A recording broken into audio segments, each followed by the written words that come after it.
কদিন আগেই ঘটা করে বিবাহিত জীবনের 1 বছর উদযাপন করলেন জনপ্রিয় সঙ্গীত শিল্পী ও অভিনেতা তাহসান খানের পত্নী রোজা আহমেদ। তবে সংসার জীবনে মাত্র 1 বছরের মাথায় বিচ্ছেদের ভায়োলিন বাজতে চলেছে তাদের জীবনে। গণমাধ্যমে দেওয়া এক সাক্ষাৎকারে বিষয়টি নিশ্চিত করেছেন তাহসান নিজেই।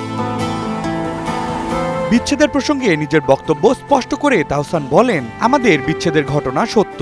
জুলাই থেকেই আমরা আলাদা থাকছি। পরে এ বিষয়ে আমি বিস্তারিত কথা বলবো। বিষয়টি অনেক বড়।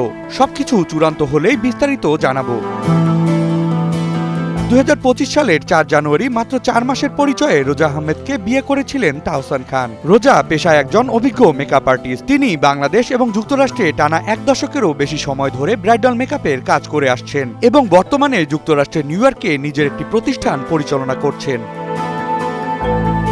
কদিন আগে রোজা আহমেদ সামাজিক যোগাযোগ মাধ্যমে নিজের বিবাহবার্ষিকীর একটি কেকের ছবি শেয়ার করেন। সেখানে তার পরিহিত পোশাক এবং লুক বিস্মিত করে নেটিজেনদের। রোজার পোশাক নিয়েও তৈরি হয় আলোচনা। এসবের মাঝেই তাহসান রোজার বিচ্ছেদের খবরে ভক্তদের মাঝে তৈরি হয়েছে মিশ্র প্রতিক্রিয়া। তবে এ বিষয়ে দুজনের পক্ষ থেকেই বিস্তারিত তথ্য জানানো হবে বলে ইঙ্গিত দিয়েছেন তাহসান। আহসান হাবিব রকি, নিউজ 24।